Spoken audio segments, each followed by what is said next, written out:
नमस्कार दोस्तों, स्वागत है आपका आज के इस न्यू वीडियो में। शुरू करते हैं अपने वीडियो को एक मोटिवेशनल स्टोरी के साथ।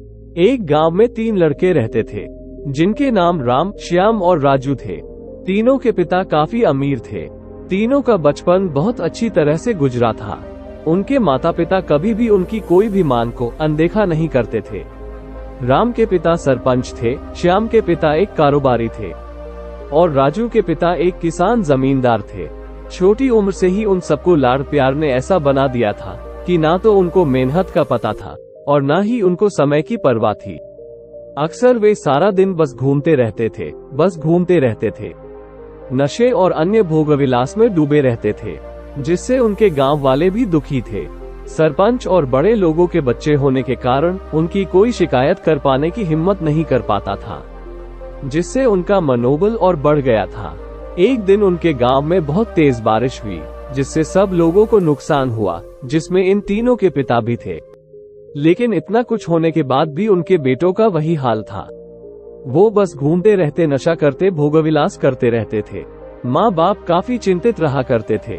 ये तीनों भले ही कितने गंदे थे, लेकिन इन तीनों के अंदर एक खास बात थी जिसकी पहचान किसी को नहीं थी और उनको खुद को भी पता नहीं था। राम एक बहुत अच्छा नेता प्रतिपक्ष था, क्योंकि अपने पिता के पास रहते हुए उसको इसका काफी ज्ञान हो गया था, क्योंकि उसके पिता सरपंच थे। श्याम भी इसी तरह से बिजनेस की समझ रखता था, क्योंकि उसके पिता एक कारोबारी थे। और राजू खेती का काम जानता था, क्योंकि उसके पिता जमींदार थे। पर अपने गलत कामों की वजह से उन सब ने अपने इन टैलेंट पर ध्यान ही नहीं दिया, जो कि उनकी सबसे बड़ी कमजोरी थी। इस तरह से इनकी बदमाशियों को देखकर इनके पिताओं ने उन्हें सीख देने को सोची। तीनों पिताओं ने आपस में बात करी और उसका एक हल निकाला। तीनों पिताओं ने अपने अपने काम अपने अपने बेटों को सौंप दिए, जिससे उनको समय की कदर का पता लग सके। तीनों के पिताओं ने एक वसीयत बनाए, जिसमें ये लिखा था कि 1 वर्ष के अंदर इन तीनों को 10 लाख रुपए कमा कर देने होंगे, जो बिना किसी गलत काम करके कमाए गए हों। और तीनों को अलग अलग स्थान पर रहना था। इन तीनों को 5-5 लाख रुपए भी दिए गए, ताकि उनको अपना काम स्टार्ट करने में दिक्कत ना हो। पहले तो सब खुश हो गए कि हम आजाद हो गए, हमको पैसे मिल गए, और ऐसा सोच करके इन्होंने फिर से काफी समय मौज मस्ती करने में लगा दिया। इस तरह से 6 महीने बीत गए और इनका काफी सारा नुकसान भी हुआ। फिर एक दिन अचानक उनको एहसास हुआ कि अगर हम शर्त हार गए तो हम अपनी अपनी जायदाद खो बैठेंगे। धीरे धीरे उनकी चिंता बढ़ने लगी। एक दिन वो इसी उधेड़ धुन में एक पार्क में बैठे थे और कुछ डिस्कस कर रहे थे कि उनको एक छोटी सी लड़की मिली। वो फूल बेच रही थी और साथ में पढ़ भी रही थी। तीनों लोग उस लड़की के पास में गए। तभी राम ने लड़की से बोला, बेटी आपकी उम्र क्या है? तो लड़की ने जवाब दिया कि मैं 12 साल की हूँ अंकल। इतना सुनते ही राम ने आश्चर्य से पूछा कि आप इतने छोटे होकर के खेल नहीं रहे हो? इस पर लड़की ने जवाब दिया कि मेरे पापा अब इस दुनिया में नहीं है और माता बीमार रहती है, इसीलिए मैं ये काम करती हूँ। ये सुनकर राम ने अपना पर्स निकाला। उसके पास जो भी पैसे बचे थे वो उस लड़की को देने लगा। उसके बाद लड़की ने बोला, अंकल आप भी फूल ले लो, मुझे बहुत खुशी होगी, क्योंकि मैं अगर आपसे फ्री में पैसे ले लूंगी तो फिर मेरा पढ़ाई में मन नहीं लगेगा। मैं काम चोर बन जाऊंगी, क्योंकि यही समय है जिस समय मैं अपना भविष्य लिख सकती हूँ।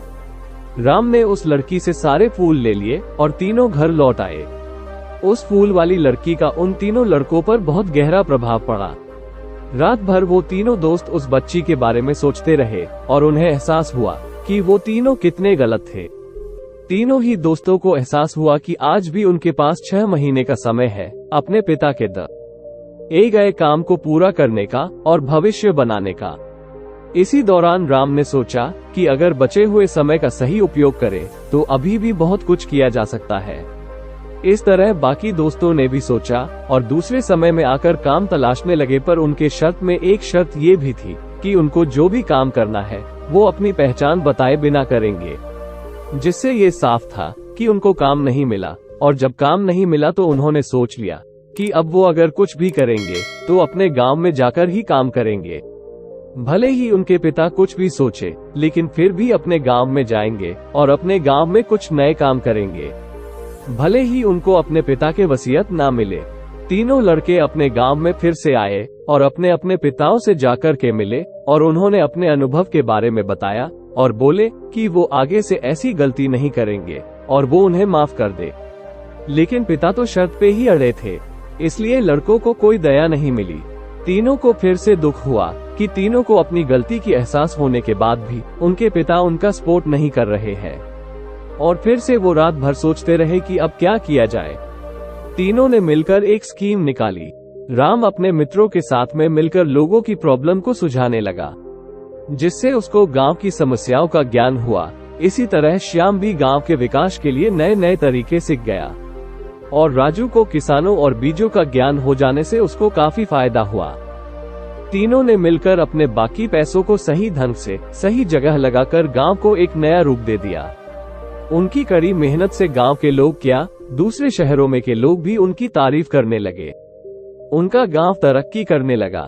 नई तकनीकों के कारण हर वर्ग के लोगों से उनका जुड़ाव होने लगा और एक समय आने के बाद उनके पिताओं ने भी उनको माफ कर दिया। इस तरह से दोस्तों उन तीनों को समय की कीमत का अंदाजा हुआ कि पहले वो कितना समय बर्बाद कर रहे थे, लेकिन जब से उनको समय की कीमत का अंदाजा हुआ तब से उन्होंने समय को बर्बाद नहीं किया और काम करके पैसा कमाया, नाम कमाया और ये सीखा ईमानदारी से जिंदगी कैसे जीते हैं। दोस्तों कुल मिलाकर कहने का मतलब यही है कि आप सभी समय को बर्बाद ना करें। अगर ये समय आपके हाथ से निकल गया तो कुछ नहीं कर सकते हैं, और हाँ, समय के पास इतना समय नहीं है कि वो आपको दोबारा समय दे। समय बर्बाद करने के हजारों तरीके हैं, लेकिन आप ऐसा कोई तरीका चुनिए जो आपकी जिंदगी बदल दे, इस समाज की जिंदगी बदल दे और इस देश का भविष्य बदल दे। दोस्तों मुझे उम्मीद है कि ये स्टोरी आपको अच्छी लगी होगी। इतना सपोर्ट करने के लिए बहुत बहुत धन्यवाद। अपना ख्याल रखिए, जिंदगी में आगे बढ़िए और अपनी कड़ी मेहनत से देश में खुद के नाम के साथ साथ दुनिया में भी देश का नाम कीजिए और अपने हिस्ट्री यात्रा चैनल को सब्सक्राइब करके अपने इस परिवार को बढ़ाते रहिए। आपका बहुत बहुत धन्यवाद।